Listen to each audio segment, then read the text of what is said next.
In this video, we're going to be making a no-sew woven pouch. So let's get started. In order for this to be a no-sew woven pouch, we're gonna have to weave it sideways on our loom. So something to keep in mind is that when you're weaving, the longer you weave this way, the wider your pouch will end up. And the wider your warp is, the taller your pouch will be.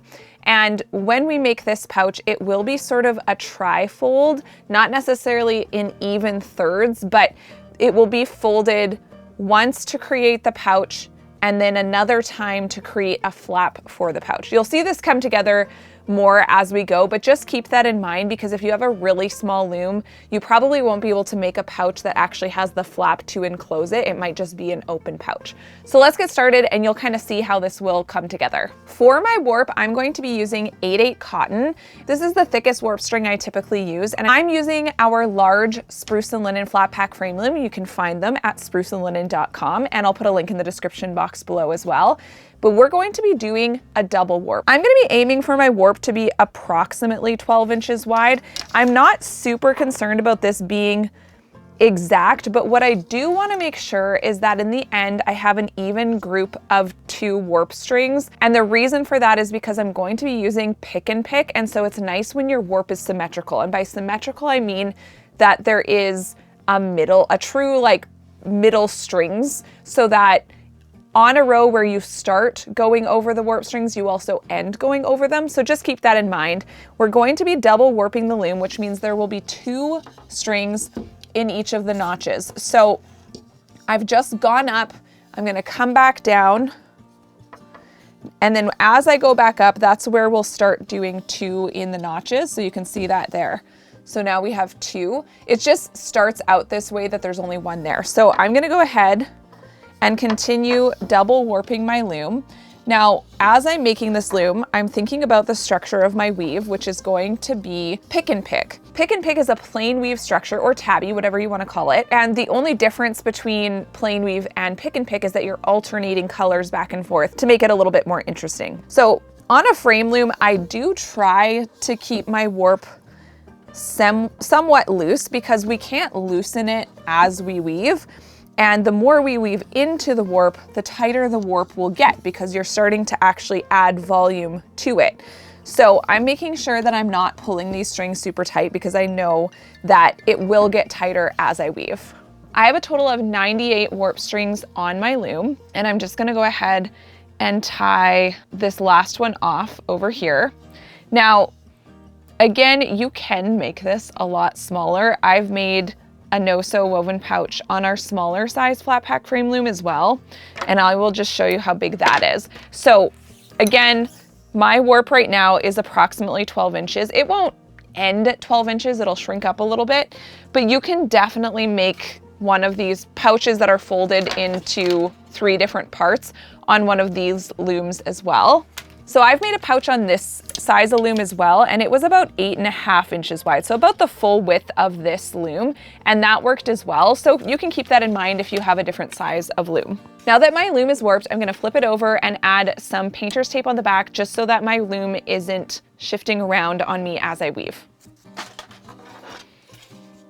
Next, I'm going to be weaving in some cardstock on the bottom of the loom, just so that I have something firm and straight to beat the weft down onto. The size of this, in this case, is a little bit more important than some other pieces because we are going to be using these strings to make knots in the end, to knot this woven pouch together instead of having to sew it together. So I'm hoping this will be tall enough. I think that it will, but I wouldn't go any shorter than this, and mine are about 3 1/8 inches tall, or if you are a centimeters person, that's about almost 8 centimeters tall. So I'm gonna weave these in just using over 2, under 2, or under 2, over 2, really doesn't matter. Okay, so now I have my cardstock in place, and if your warp starts getting really tight as you're weaving, for instance, you can always take this out later. It's just really nice to have this to start because again, it's going to help make the bottom of your piece really nice and straight and secure until you've woven a number of rows. For the weft of this piece, I'm going to be using 2, I think, fairly new colors from Lion Brand Woolies Thick and Quick. This is one of those yarns that is just really easy to find at different craft stores. So that's why I'm gonna go ahead with this. It's also a super bulky weight yarn, so it does help the piece weave up a little faster, which when you're doing it this large is kind of nice. So I'm gonna be using this beautiful blue color and this brown color. I will put information about these yarns in the description down below. If you wanna know, this color is called Air Force and this color is called Gingerbread. I've been seeing a lot of brown and blue lately and I really like it. So that's why I was kind of inspired when I saw these in the store the other day. And I was like, we need to try these new colors. So right now I'm grabbing 3 of my arm spans worth of yarn. Typically this is the max I like to work with at once because it is usually still pretty manageable without it getting too tangled on me.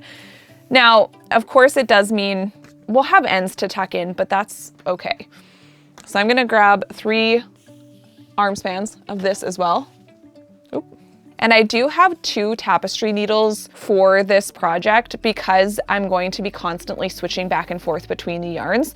What I like to do personally is, in this case, it kind of worked out perfectly that the yarn is brown and the needle is brown. So I paired those together because I feel like just at a glance, I know which needle to grab. And then my blue is paired up with the lighter wood toned needle. Now, if you have 2 of the same color, it doesn't really matter. It's just one of those things that I sometimes think about. So to start off this piece, I'm going to be doing a row of plain weave followed by a twining stitch. So in this case, my plain weave is going to be over 2 under 2. This whole piece will be woven over 2 warp strings, under 2 warp strings, because the only reason we're doing a double warp is so that when we knot this all together, there aren't a lot of gaps. So I do definitely recommend that you need this double warp, especially if you're using a 4 ends per inch loom like I am. So now that I have that row of plain weave in, I'm just gonna kind of create an arch. It doesn't matter as much for this row, and then just sort of push it down a little bit. Now I'm gonna be doing my twining stitch. I'm going to go very briefly over this twining stitch because we do have a really great video right here that shows the twining stitch in a little bit more detail. So for my twining stitch, everywhere that the weft is going, so the weft is our horizontal, our warp is our vertical. Everywhere the weft is going over the warp, I'm going to be making a stitch. So to make this stitch, I'm going to go down and at an angle. So I'm going to be working from left to right, moving this way, and I'm going under the warp strings and the weft at an angle like this. So from left to right, left at the top, right at the bottom, and then I'm just gonna pull that through. And each stitch I make, I'm just gonna kind of be tightening this up. So that's our first twining stitch, and now we can do the next one. So this one we can skip because the weft is going underneath the warp. So we're gonna skip to the next part where the weft is going over the warp. And once again, we're making a stitch. So have your needle, the top of your needle pointed up and to the left, the bottom down and to the right. And then we're stitching at an angle, so it goes underneath the warp and the weft. This is a really great stitch that just kind of locks things in place, which means when we take it off the loom, it will be far less likely to sort of slip out of place. And that's what we want. So now I can again skip the next 2 and go to the 2 after that where the weft is going over the warp, down at an angle, and make another stitch. And then again, you'll just kind of see me pulling this tight. Now I don't want to do this. I don't want this to come in at an angle. I want it just to spread the warp strings out evenly. And then I also want to make sure that I'm tightening it so it's not pulling it in, but the individual stitches aren't looking kind of like this, where they're all loose. We want them to be secure in there. So I'm going to continue that process all the way across the loom. All right, so now I'm ready to start weaving with the other color. And this is the part where it will start getting a little faster because we're just gonna be weaving the same thing all the way up. We're gonna give ourselves some nice brown and blue stripes. And I'm going to be grabbing my brown yarn now. And since I already have an end to tuck in on this side, so I'm actually gonna start the brown on this other side. Now that's gonna change throughout the piece and I'll let you know how I'm finishing off different ends. But at this point, I'm gonna go ahead and start the brown going over 2 under 2, all the way across the loom. And this is where you'll see the benefit of having that odd amount of groups of 2, because you can see that we both started going over and we're ending going over. So I just like that because it essentially completes the pattern in a symmetrical way. So now I'm going to create this nice big arch. I'm going to strum my warp. So essentially what these two things do, the arch means that we're giving the weft some slack in the warp because the weft has to go over and under the warp string. So you actually need more length than just the width of your warp. This is providing some slack so that there's a little extra yarn so that it's actually going over and under and not going to cause our sides to get really tight as we move up.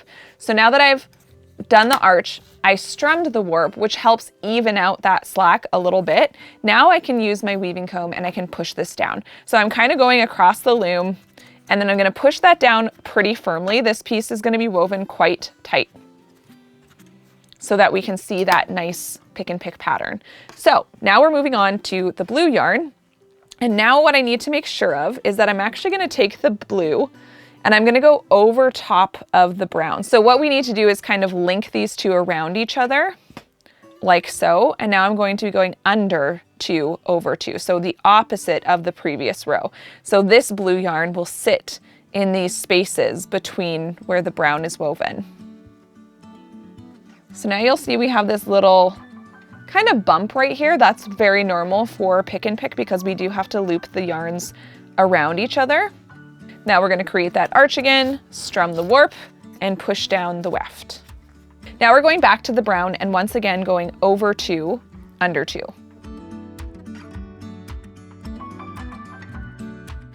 Now we're going back to the blue and we have to do our loop situation again. So we're going to bring the blue, I'm going to tuck this in so we don't get distracted by it.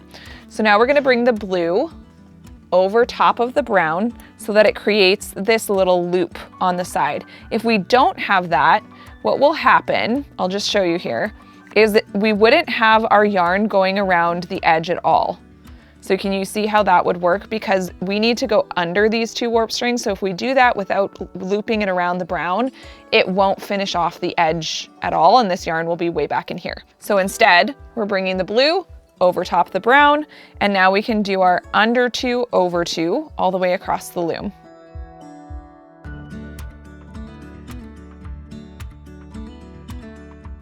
Another thing you can do, which I find myself doing a lot, but I don't always mention because I forget that I do it, is after I create my arch, I'll sometimes grab the far edges of my warp and just sort of pull. That's just another way of spreading out the slack a little bit, but strumming kind of does the same thing. So you can see as I'm pushing this weft down firmly, we're starting to get a little bit of a stripe effect. So these will be vertical stripes going this way, but once we turn this and make it a pouch, the stripes will be going horizontal across the pouch. So I want to show you one more trick to make a project like this a little bit quicker for weaving one of your yarns. So what you can do is you can use what's called a pickup stick. This is kind of what it looks like. It's just a thin piece of wood. This one has a bit of a taper on one end, but you could also use something like a wood ruler. You just want to avoid probably a metal ruler because it might cut your warp strings, but you could also use something like this, which is just a thin dowel, basically, and you could use a thicker one as well. But basically what you can do here, so my next row is going to be over 2, under 2. What I can do is I can weave in this pickup stick, and then every other row that I weave is a little bit faster and easier to weave. So I'm gonna weave this all the way in. Now, a pickup stick on a frame loom, especially one of this size, doesn't always work super well because it often, I find it tightens up the warp a little bit too much as you go. But especially when you're weaving at the bottom of the loom, it is a really helpful tool. So now what you can do with this pickup stick is you can turn it and it opens up the warp and creates what's called a shed. So think of it as like literally a, how am I making that shape? Think of it as a little lean-to shed. So basically it opens up the warp string. So now that this yarn, so this will be only for the brown, I can just pass my needle through that shed, and I'm not going to take the pickup stick out. I'm just going to turn it back down and move it up so it's a little bit out of my way, and then finish this row off as I would normally. So then now I can loop my blue over top of the brown, and then for the blue again, I will be just weaving it in by hand. But then every time I work on the brown, I can use the pickup stick to make it a little bit quicker. I'm gonna continue weaving until I run out of these yarn lengths, and then I can show you how I stop and start a new piece of yarn.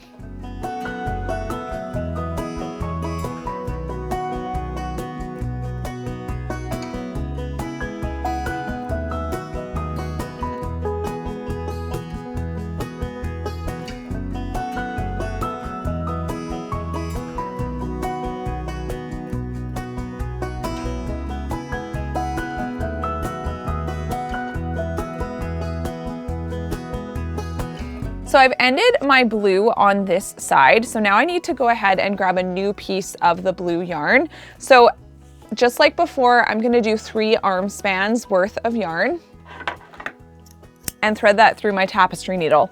Now I don't quite need this yet, but what I'm gonna go ahead and do is the brown yarn first, because that is the next thing that we need to weave.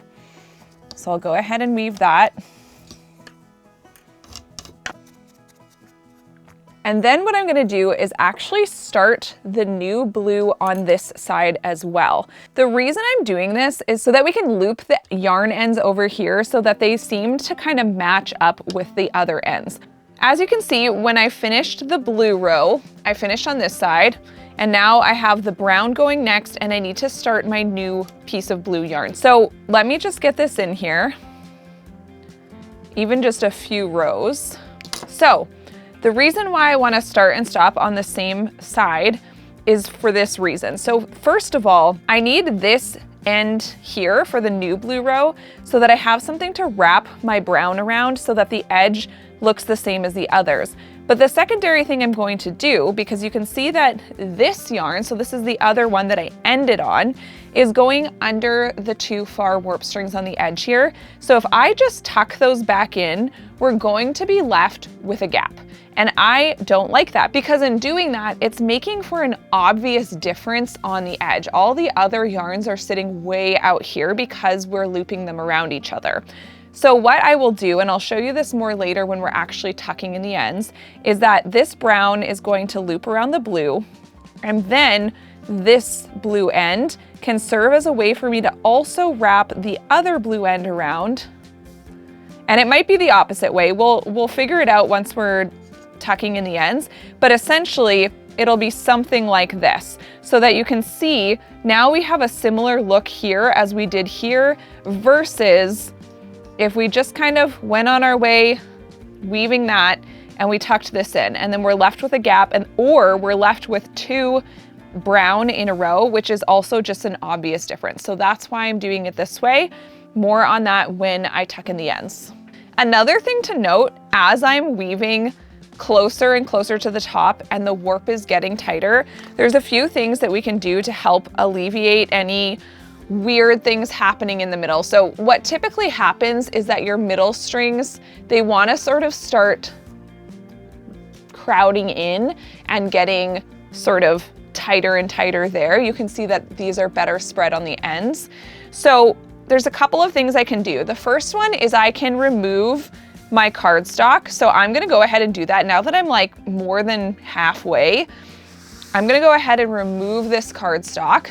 So that's going to loosen up the warp a little bit, which will make weaving easier. The reason it loosens the warp is just because this was taking up space in the warp. So when you remove it, it's a little bit looser. The other thing that you'll notice that I'm doing is I might decide to sort of only weave on a section of warp strings instead of going all the way across. And then what that's gonna allow me to do is just sort of have more slack in more specific places, because I really don't want this middle to end up being super tight and then the ends are looser and then it starts to look uneven. Now you will notice at the beginning I was able to get the yarns really close together, and now that I've woven more, I'm not able to get them as close together anymore. And I'm choosing just to not worry too much about that because I don't want to weave this so tight that it makes it really difficult and unpleasant to weave. So I'm gonna go ahead and weave in this little section. And you can see now my warp strings are staying pretty evenly spaced apart, and that's what we want. So even with the brown, because I'm using the pickup stick for the brown, we're gonna loop this around the blue. And the nice thing about the pickup stick is that we can get quite a lot of slack in here pretty easily. So I'm just gonna let this be quite a big, loose arch. And I do wanna make sure that my ends aren't too loose. That one looks pretty good. And I can do my stretching. Then I can even push down the yarn in more than one spot. Sometimes you'll notice I'll only push it down in the middle. And then that spreads out the slack a little bit better as well. And now that I've loosened the warp by taking out the cardstock, that is helping. But of course, as we go, it will get tight again. So just like with the blue, this brown isn't quite long enough to get across. So I'm gonna cut this off. So there's a few inches left on the side. I'm gonna grab a new piece of the brown, and just like I did with the blue, I'm going to end my brown on this side and start my brown on this side. Hopefully that'll make sense, and I will meet you at the top of the piece, which will actually be the side.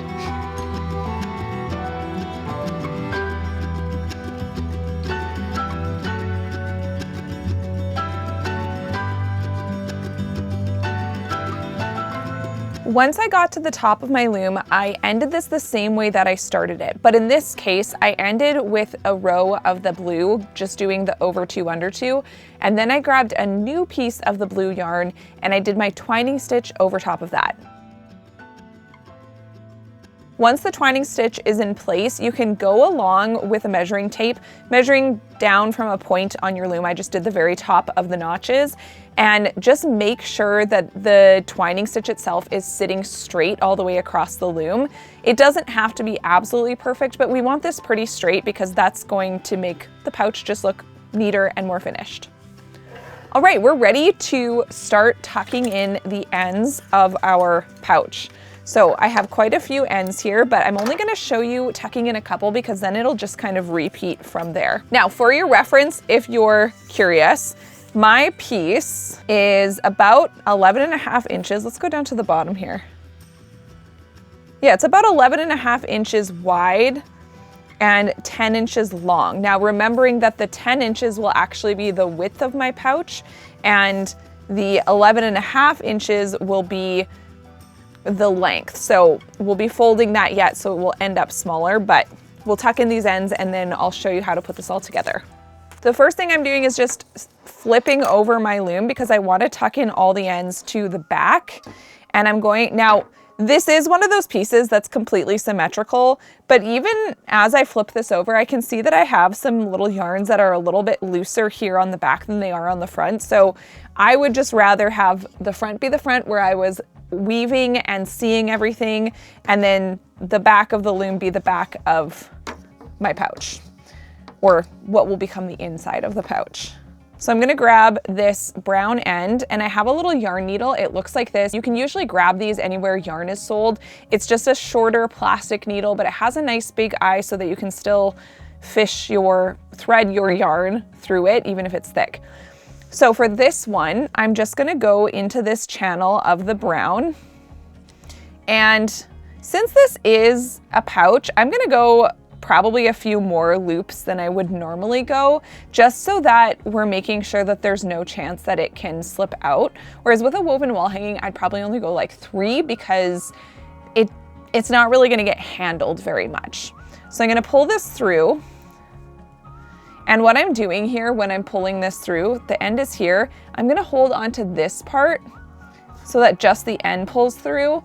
Then I'm going to tighten that up without reaming on it, just so that it's snug and it's not pulling this in anymore. And then I can go ahead and clip off the extra, and then it's just hidden into the weaving. So here's the part where we need to do something a little bit more. So like I was telling you earlier, if I were to just tuck this in and tuck this in, we're going to be left with a gap. But if I just go ahead and loop these two around each other, it's gonna help close that gap. Now we're gonna still have to be a little bit careful when we do this, but it should work out pretty nicely. So I'm gonna go ahead and tuck this in right into this brown channel so it's nice and close to the edge. And once again, I'm going 5 loops. Now I'm not gonna cut this off right away because I just wanna make sure that this is gonna sit how I want it to. Then I'm going to take this end and I'm gonna tuck it down the opposite direction. So now when I flip this over, we can kind of adjust it, but you can see that now you can't tell that we even tucked in ends, and that is definitely what we want. We want to kind of hide that so it's not obvious. So now that I'm happy with how that's all sitting, I can go ahead and clip off these extra ends. So I'm gonna go ahead and do that with all of these ends. So where there's just a single end over here, I can just tuck it in. And then all these ones that are double, I'm just gonna make sure, just like I showed you, that I'm looping them around each other and then tucking them in, going the opposite direction so that everything sits how I want it to.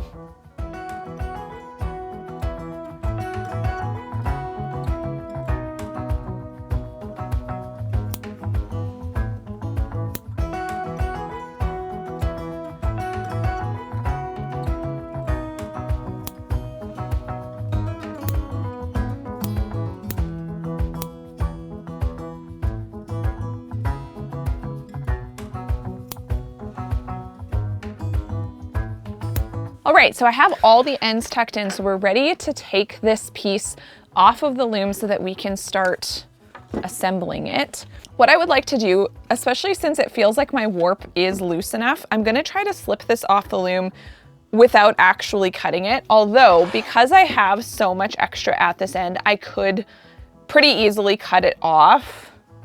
But I think leaving as much length as you can for this part is nice. Although, you know what? Okay. I'm gonna cut it off. Because I have quite a lot of length here, I think it'll be fine, but I am gonna still cut it toward the top of the loom. So I'm just cutting a couple of the strings at a time so I'm not reaming on it too hard, because we actually do need the strings to not be in a loop anyway. I'll have to cut open the loops on this end. Now that it's cut off of this end, I can simply just slide it off the other end and set my loom aside. Now for this end, like I said, we will need to cut open all the loops, so I'm gonna go ahead and do that now. So just going across and cutting them open. So I'm just putting my scissors into the loop, pulling, so I'm not making one string longer than the others, and then just cutting them open. So first of all, I wanna note a couple things. See on this end how this is sitting slightly wonky? I don't want this end to be my flap because of that. It's not too bad, but I might as well make that part of the area that's going to be knotted together. So basically how this is gonna go is it's gonna get folded over once and then folded over again, and that's what creates the pouch. Then we're gonna go ahead and we're gonna knot all of these together. So we just need to figure out where we want that. So you can go further up and have a smaller flap, or you can go further down and then your actual pouch is smaller, but your flap goes all the way. So this is just going to be completely personal preference. You can do it however you want. I think I want to go somewhere in between. So we have a decent sized pouch, but also a decent sized flap. So that basically makes it so that the flap comes about halfway down my pouch, and I think I'm happy with that. So now what I'm gonna do is I'm going to open this again. I wanna count how many warp strings are on just the flap so that I'm making sure that I do the same thing on the other side. So for your reference, I have 2, 4, 6, 26. So these 26 are gonna be set aside, and I'll do that on this side as well. 2, 4, 26. Then what I'm gonna do, now that I have these kind of over this way, I'm gonna grab some books, something heavy. I'm just gonna grab my spool holder here and just set it on top of the pouch so that it just doesn't slide around as much. And then what we're going to do is we're gonna grab the first warp string on the longer side of the pouch. So this is the first one from this bottom part. And then the first one on this part of the pouch. So they're on two different parts of this. And then I'm gonna go ahead and knot them together. We wanna do overhand knots only. If you do other knots, the ends are gonna kind of stick out and it'll be kind of funky. So you definitely wanna do the overhand knots. I'll zoom in here so that you can get a better look at this. But I'm grabbing these two strings at the same time, and we're just making a loop, putting the ends through that loop. And then what we need to make sure of is that this knot is going really nice and tight against the edges of the woven part. So we want to push that knot there, because this is essentially what's holding it together. And you'll see me as I'm tightening the knot, I'll pull on one string and then the other to make sure that it's a nice tight knot. Then I'm gonna grab the next string. So the next one from the bottom and the next one from the top. You can also work from the other direction if you want to count down, but this basically eliminates me having to count. Doing an overhand knot, and then again, making sure that that knot is going as tight as I can against the yarns. It doesn't have to be absolutely perfect, but the tighter it is, the more secure your pouch will be. So I'm gonna continue that process, grabbing one string from the bottom and one from the top, just making sure that you're grabbing the next one in order. So I can see here with these ones, for instance, that this is the next one. And then I have the next one from the bottom as well. And then I'm gonna knot those together all the way down.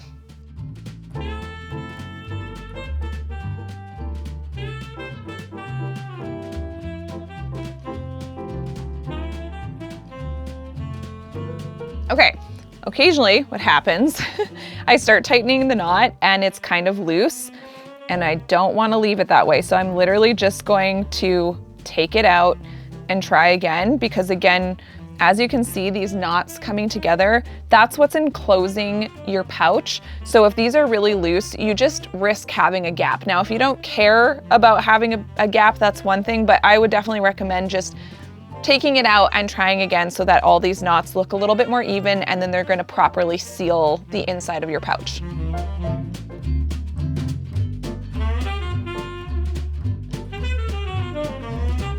I have one side done. It does take a little bit of time, but now you can see that this is fully enclosed. Like if I flip this inside out, you can see that there's not a gap there. It's nice and sealed up. So I'm gonna do the same thing on the other side. Now, one thing to note, however big you make your flap, just make sure that it's a number divisible by 2, because we kind of want these to kind of hang out together.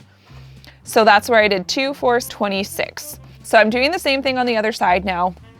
And yeah, I just wanna make sure that because we warped this in groups of 2, I'm keeping them in their groups of 2. Now I am splitting them up once I'm actually knotting them in this section, but we want to keep these ones as groups of 2. So now I'm done knotting these all together. So the sides of my pouch are now complete. Now I need to finish the flap off. And again, I'm gonna just fully show you here that like my weaving isn't it's not perfectly square. It's mostly square, but that's totally okay. Now there's a couple of options for the flap. If you don't want to tuck in the ends, you could potentially knot these warp strings together, but just keep in mind that you would need to do 4 at a time, because otherwise they could slip through the twining stitch. I'm gonna do something different, and I'm gonna go ahead and tuck in the ends. I feel like there's enough fringe going on with the sides of the pouch that having the warp strings tucked in on the flap, I think will just look better. I'm going to grab, since these ends are a little bit shorter, I'm gonna grab another needle. This is another type of yarn needle. It's just a little bit shorter, as you can see. And since these ends are shorter, it's just gonna be a little bit easier, but you can totally use the other type of needle as well. And then I'm going to tuck in these ends the same way that we tucked in some of the other ends. So I'm making sure that I'm grabbing just the loops on the back, and I want to go a ways in as well. I would say that's plenty. And I'm just gonna pull those in. And again, I'm not gonna ream on them. I'm just gonna have them kind of taut, and then I can go ahead and trim off the excess. So I'm gonna do that with all of the ends that aren't knotted on the sides.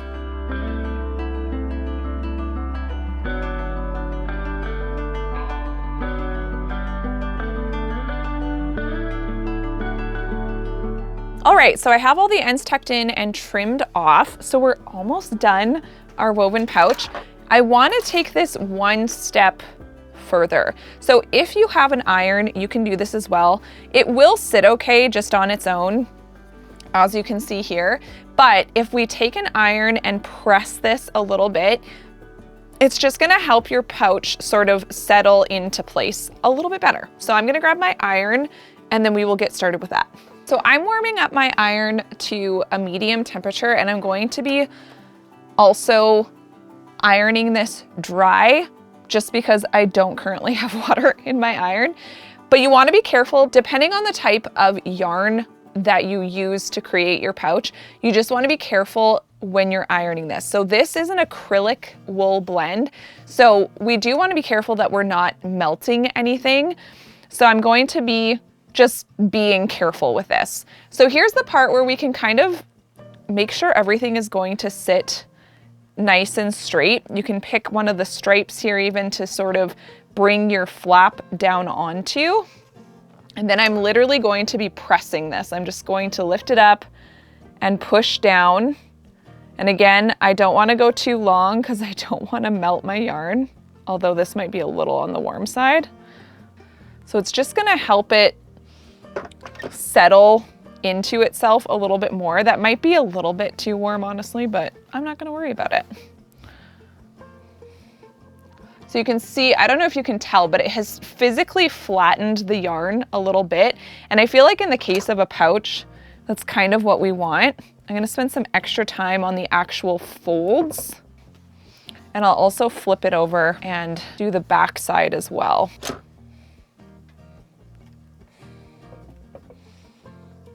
All right, we have a couple more steps to complete our pouch.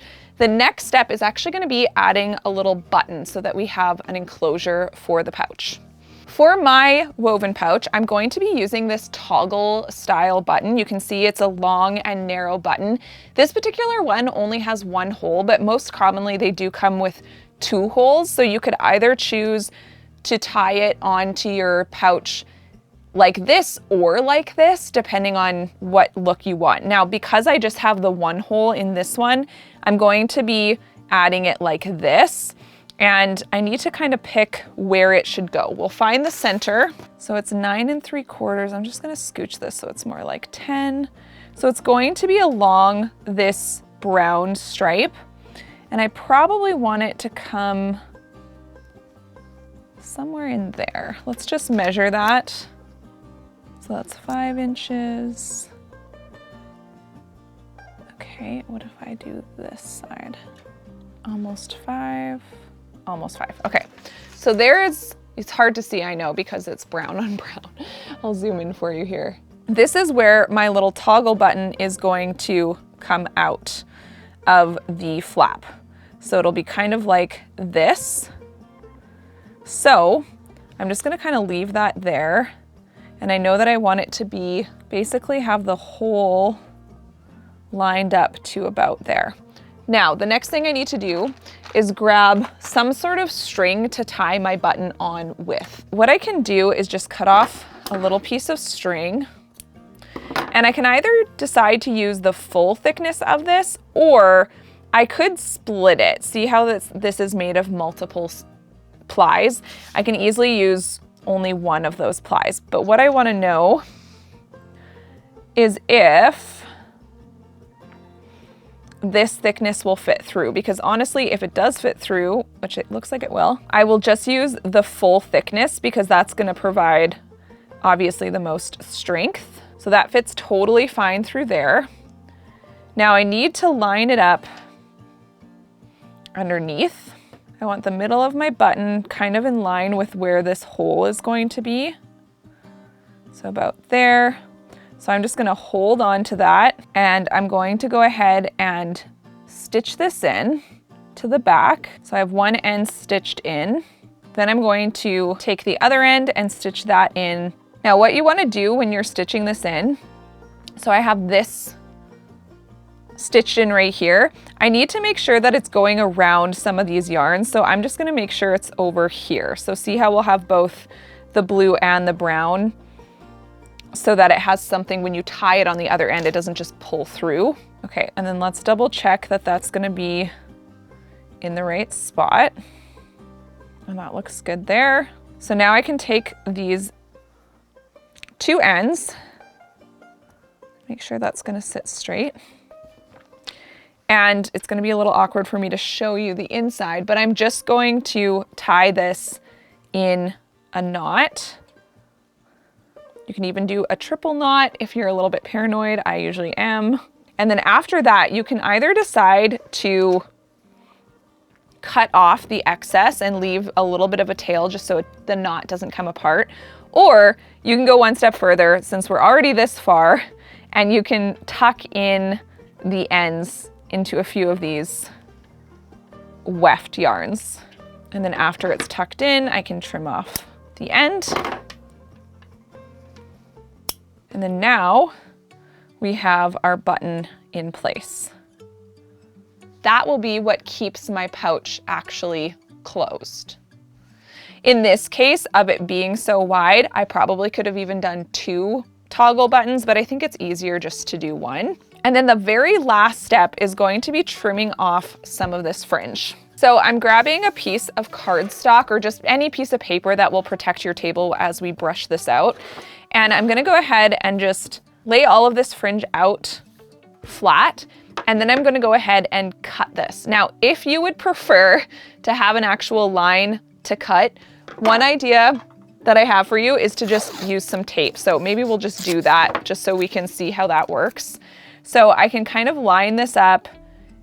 Now, if you want to measure, you can measure, or if you just want to eyeball it like this, you can put this tape down. And I'm not actually going to stick it to the pouch itself. And then I could just go across and cut along the tape.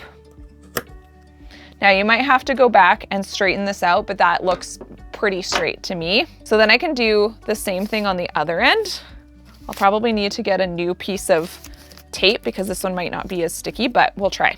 So this time, since I already picked a size here, and it's like exactly 3/4 of an inch, I can use my tape measure here to make sure that this one is going to end up pretty close to the same length.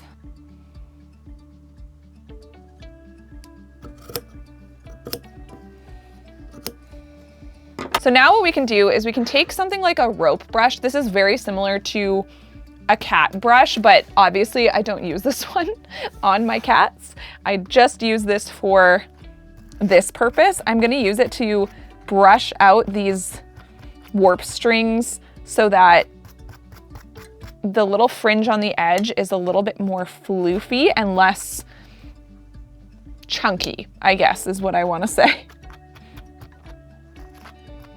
Now, after you do the brushing, you might find that you want to go back and just trim one more time to make sure that that's nice and straight and clean. So I'm going to do that on the other side, and then we can look at the finished pouch. All right, it's all done. So let's have a look at the finished no-sew woven pouch.